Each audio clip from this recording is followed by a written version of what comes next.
Halo teman-teman, jumpa lagi sama Mimin. Kali ini Mimin akan mereview sebuah film tentang keganasan seekor ikan hiu, di mana hiu tersebut menteror para peselancar di sebuah pantai. Nah, teman-teman pasti happy, khususnya para kaum Adam, karena di film ini banyak terdapat bagian paha atas, paha bawah, serta bagian dada ayam geprek bensu. Penasaran nonton alur ceritanya? Sebelum itu jangan lupa subscribe channelnya, like, komen, dan share supaya Mimin lebih semangat bikin konten lagi. Mari kita hayu.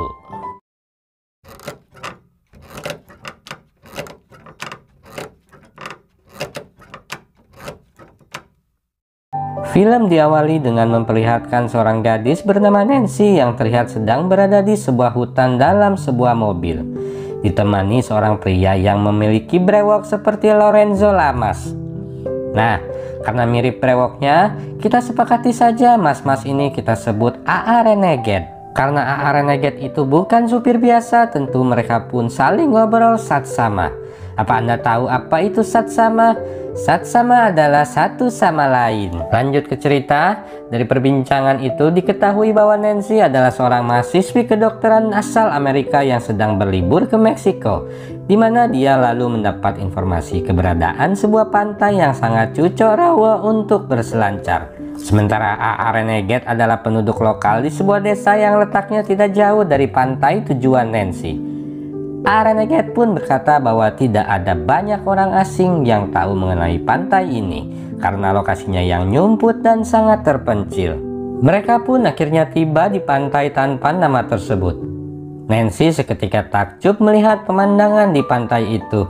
Dengan perasaan kagum, Nancy terlihat sudah tidak sabar untuk berselancar di pantai itu.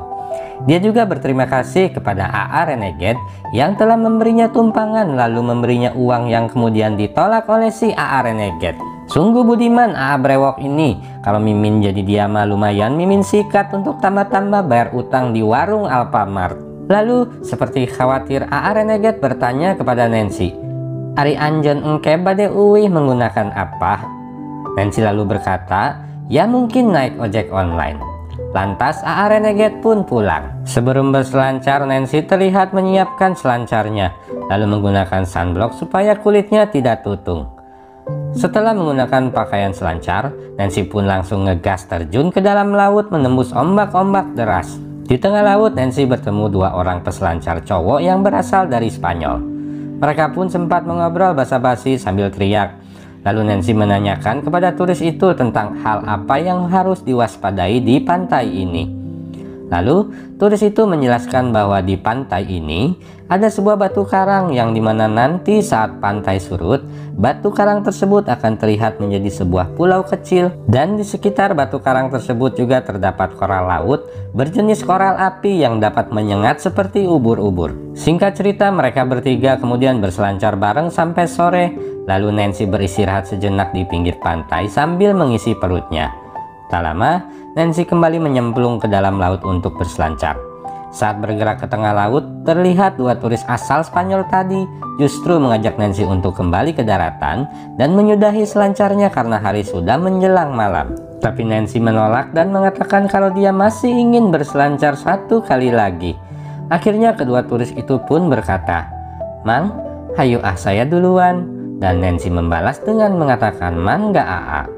Tinggalan Nancy seorang diri di tengah laut sore itu.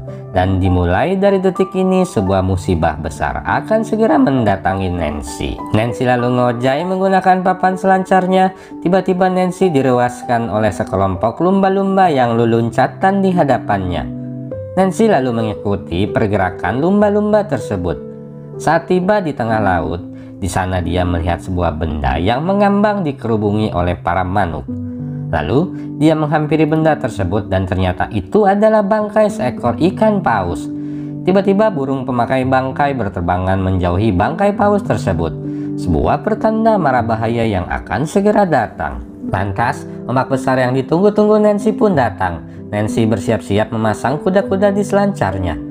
Saat sedang menerjang ombak, terlihat bayangan ikan hiu besar dari balik ombak mendekati Nancy dan menghantam selancarnya hingga Nancy terjatuh ngagulutuk menubruk terumbu-terumbu karang di dasar laut dan terpisah dengan papan selancarnya. Nancy lalu mencoba berenang menuju papan selancarnya.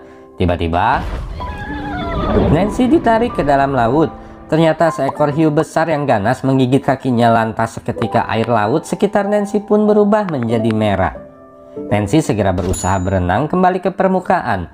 Lalu dia berenang menuju bangkai ikan paus dan naik ke badan ikan paus untuk berlindung di sana. Saat berada di bangkai ikan paus, dari kejauhan dia melihat mobil kedua turis yang tadi berselancar dengannya akan segera pulang.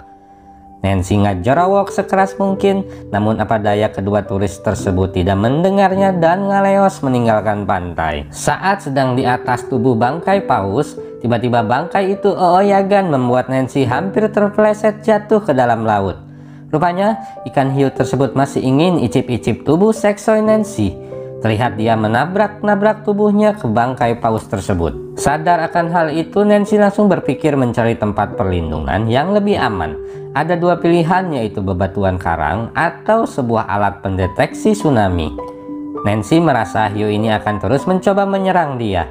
Dan benar saja, tiba-tiba hiu tersebut menabrakkan tubuhnya hingga bangkai ikan paus itu pun terbalik. Nancy pun langsung melompat ke laut dan berenang menuju batu karang. Dan untungnya Nancy berhasil selamat menuju bebatuan. Di sana Nancy ditemani oleh seekor burung yang terlihat sedikit mengalami cedera di sayapnya. Namun terlihat pada paha atas Nancy yang terluka sangat parah yang bikin Linu enggak ketulungan. Berbekal pengetahuan kedokteran, Nancy lantas menjahit sobekan luka di kakinya dengan menggunakan kalung dan antingnya. Dan saat dia memulai menjahit kakinya, Nancy pun terlihat sangat riang gembira. Usai selesai menjahit, Nancy pun membuka baju renangnya untuk diikatkan kepada luka agar mengurangi pendarahan. Malang bagi Nancy, namun kebahagiaan bagi teman-teman yang menonton. Malam pun tiba, Nancy yang hanya menggunakan cangcut dan BH terlihat kedinginan. Dia lantas membuka balutan lukanya, lalu kembali mengenakan pakaian, lantas menyobek sedikit bagian lengan baju untuk mengikat kembali lukanya. Nancy pun tertidur ditemani si burung. Untung air sedang surut sehingga batu masih berada di atas permukaan laut. Lantas Nancy terbangun dari tidurnya. Saat terbangun, tubuhnya sudah digerayangi beberapa ekor kepiting kecil. Lalu Nancy memukul salah satu kepiting, lalu memakannya mentah-mentah. Terbiasa dengan kepiting saus padang, Nancy malah memuntahkan kepiting tersebut. Lalu dari kejauhan Nancy melihat seorang pria endut yang terbang di pantai. Nancy langsung berteriak memanggil-manggil pria itu. Pria itu pun perlahan terbangun dan ternyata pria endut itu sedang teler abis abok-abokan anggur merah. Nancy lalu meminta pria tersebut untuk mengambil handphone miliknya di tas ransel. Namun bukannya menolong, si pria itu malah nyolong HP serta duit Nancy di dalam tas. Belum puas, pria endut tersebut melihat sebuah papan selancar Nancy yang mengambang di tengah-tengah pantai. Lalu dia pun ngojai untuk mengambilnya. Nancy berusaha memperingati pria tersebut, namun namanya juga orang mabok, dia kekeh nyemplung dan akhirnya harus menjadi makan malam si ikan hiu. Kabar baiknya, si pria itu belum mati, hanya kehilangan setengah anggota tubuhnya. Adegan berlanjut di pagi harinya, terlihat si Nancy yang sedang bobo nyenyak. Sambil kicep, Nancy melihat kedua turis asal Spanyol balik lagi ke pantai. Dengan tenaga tersisa, Nancy berusaha meneriaki kedua turis tersebut untuk tidak masuk ke dalam air karena ada hiu. Tapi turis itu nggak percaya, malah mengatakan, "Apa? Ada ikan hitut?" Lantas turis itu terus berenang dengan papan selancarnya menuju arah Nancy. Di tengah perjalanan tanpa permisi, tanpa pemberitahuan terlebih dahulu, salah satu turis itu dicomot sama si ikan hiu. Lalu temannya ketakutan dan amburadul pagujud kaki sama tangan berenang menuju arah Nancy. Saat hendak sampai, tiba-tiba turis itu hilang di telan lautan. Hanya terlihat papan selancarnya yang patah dan hiber ke udara. Tiba-tiba turis itu muncul di samping bebatuan tempat Nancy berada. Nancy mencoba menarik tangan pria itu, tapi sayang manusia boleh berusaha, namun Tuhan penentu takdir. Belum sempat naik batu, pria tersebut sudah dimakan oleh si hitut. Sore hari pun tiba, sebentar lagi air laut akan pasang. Sudah sehari penuh Nancy tidak makan dan tidak minum. Dalam kondisi kaki yang terluka parah, Nancy mencoba berteduh dari panasnya terik matahari dengan menggunakan papan selancar almarhum turis pria. Karena kebetulan sedang tidak banyak pekerjaan, Nancy mencoba mengobati si burung yang menemaninya. Setelah dicek, ternyata salah satu bagian tulang sayap si burung tersebut bergeser, atau bahasa ilmiahnya tipalitek. Lalu dengan pengetahuan mengenai dunia ortopedi, Nancy pun mengembalikan posisi tulang sayap si burung. Namun si burung tetap membutuhkan waktu agar bisa terbang kembali. Nancy lalu melihat sebuah helm yang ngambang di dekat bebatuan sisi laut lain. Di atas helm tersebut terpasang sebuah kamera anti air. Tampak terpikir sebuah rencana penyelamatan dirinya. Lalu Nancy mulai memikirkan cara untuk mengambil helm tersebut. Nancy mulai menghitung waktu yang dibutuhkan si hiu untuk bergerak dari bangkai paus menuju bebatuan. Setelah dihitung rata-rata, Nancy hanya memiliki waktu kurang lebih 32 detik saja kalau Doski nggak mau dicaplok sama si hiu. Lantas Nancy mulai bergerak menuju sisi batu lainnya itu dan selamat sampai tujuan. Namun saat hendak menggapai helm tersebut, Nancy malah tijumpalit dan nyebur ke dalam laut hingga tangannya disengat koral api. Untung masih ada waktu sehingga Nancy pun sempat kembali menaiki batu. Nancy mencoba lagi kedua kalinya dan syukur alhamdulillah kali ini kameranya berhasil diraih. Tiba-tiba muncul si ikan hitut yang mau menggabruk si Nancy di bebatuan. Namun tampak seperti cinta bertepuk sebelah tangan, si Nancy rupanya tidak tertarik untuk memeluk balik ikan hiu tersebut. Bisa gitu hiu. Apakah si hiu tersebut atel, Allahu alam, yang pasti Nancy pun kaget lalu terjatuh ke dalam laut. Beruntung ikan hiu tersebut tersangkut di batu karang dan koral api sehingga tampak kesakitan. Hal tersebut dimanfaatkan Nancy untuk segera naik ke atas batu dan menyelamatkan diri. Dan hiu itu pun menjauh dari bebatuan diiringi lagu Kasih Tak Sampai Padi. Lalu Nancy melihat rekaman saat detik-detik si turis dimakan. Di sana terekam dengan jelas ikan hiu yang menerkam. Nancy lalu mempaus bagian mulut hiu yang tersedang calangap dan saat diperiksa lebih lanjut, ternyata hiu tersebut menjadi sangat agresif karena terdapat sebuah besi yang menancap di mulutnya. Nancy lalu memeriksa helm tersebut dan terlihat ada sebuah gigi hiu menempel di dalamnya. Nancy pun menyimpannya mungkin untuk kenang-kenangan. Laut semakin pasang, bebatuan tempat Nancy berada mulai tergenang air. Pandangan Nancy langsung menuju alat pendeteksi peringatan tsunami sejauh 30 hingga 40 yard dari posisi Nancy. Nancy memperkirakan dibutuhkan waktu kurang lebih 1 menit untuk berenang ke sana. Sebelum berenang, Nancy membuat vlog. Di sana dia memperkenalkan identitas dirinya, menceritakan serangan ikan hiu kepadanya, serta menjelaskan kondisi luka pada fisiknya saat ini. Dia juga menjelaskan asal-muasal yang dia hadapi ketika dia mengganggu si hiu yang sedang menyantap bangkai ikan paus. Tak lupa dia menitipkan pesan meminta pertolongan bagi siapapun yang menemukan kamera ini, juga pesan-pesan terakhir untuk keluarganya andai dia tidak selamat hari ini. Lalu Nancy melempar helm itu ke dalam laut dengan harapan seseorang akan menemukannya di pesisir pantai. Nancy tak lupa membantu si burung agar bisa sampai pesisir pantai, yaitu dengan menyimpannya pada pepatahan papan selancar dan mendorongnya ke arah bibir pantai. Hari semakin sore, air laut semakin pasang, bebatuan semakin tenggelam, si ikan hiu sudah muter-muter di sekeliling bebatuan tempat Nancy nongkrong. Nancy pun bersiap mempertaruhkan nyawanya. Kali ini hanya ada satu percobaan. Lalu saat hendak bergerak menuju alat deteksi tsunami, tiba-tiba muncul ubur-ubur dalam jumlah yang cukup banyak. Nancy lalu teringat bahwa si hiu tidak suka sengatan listrik, seperti saat dia terlihat atret-atretan saat tersengat batu koral api. Nancy lalu ngegabrus ke dalam air dan berenang ke arah kumpulan ubur-ubur tersebut. Dan benar saja, si ikan hiu sama sekali tidak berani memasuki kerumunan ubur-ubur yang melayang di udara. Hal tersebut tentu memberikan waktu kepada Nancy untuk bisa berenang ke alat deteksi tsunami sebelum dihajar si hiu. Lepas dari kerumunan ubur-ubur, Nancy langsung ngegas berenang secepat kilat. Saat Nancy sedang menaiki tangga alat tersebut, hiu besar itu menghajar tangga yang sedang dinaiki Nancy hingga patah. Nancy yang jatuh ke laut langsung menusukkan patahan tangga besi yang berada di tangannya. Nancy pun berhasil naik ke alat pendeteksi tsunami.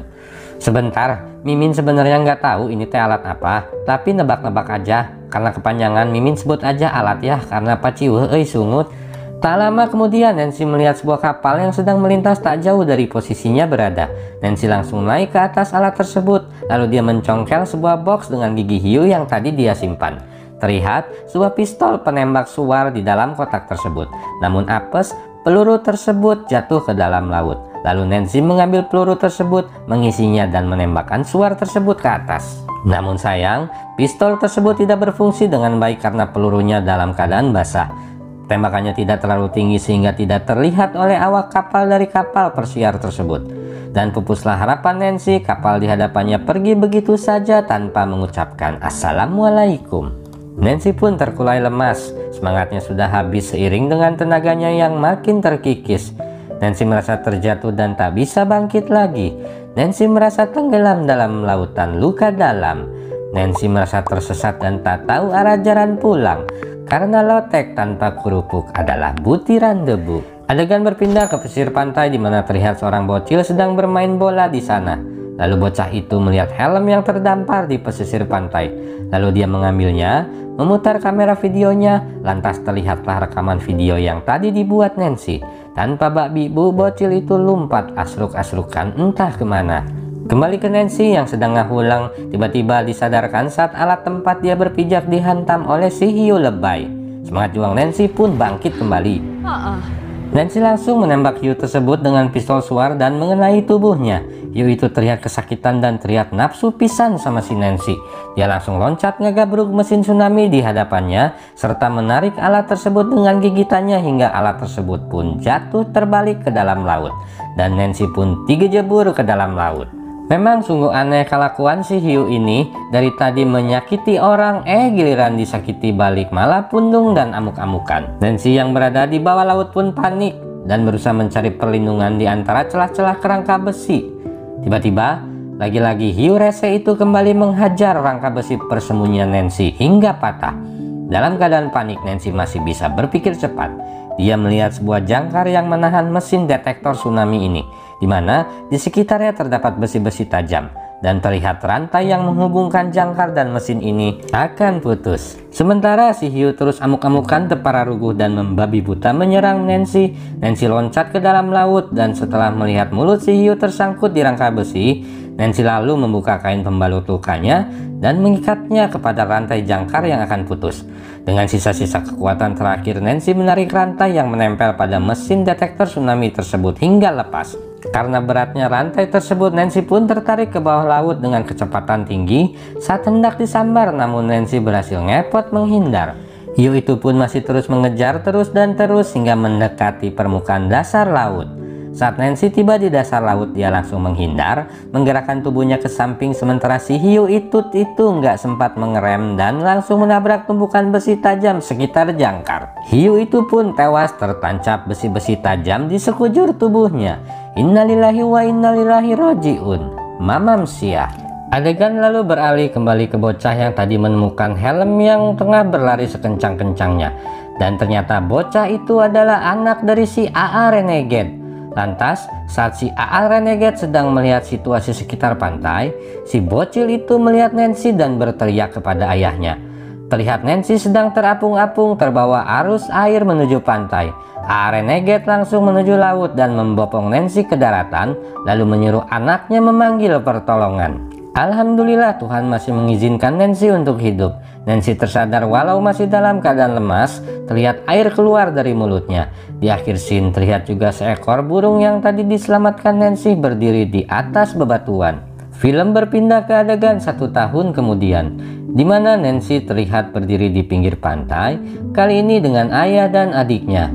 Dan mereka berdua pun menerjang lautan dengan selancarnya, lantas film pun udahan. Bagaimana teman-teman, seru bukan? Semuanya sudah jelas. Tampaknya nggak ada yang perlu dijelaskan lebih lanjut sama Mimin, karena film ini sangat ringan untuk ditonton, namun menyimpan pelajaran yang begitu dalam, dimana kita sebagai manusia dalam kesulitan apapun harus tetap berusaha serta berjuang sampai batas kemampuan kita. Lantas serahkan hasilnya kepada Sang Maha Kuasa. Mungkin sekian review film The Shallow oleh Mimin kali ini ya.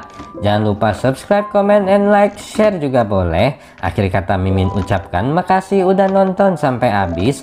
Keep cool and gaul. Assalamualaikum warahmatullahi wabarakatuh.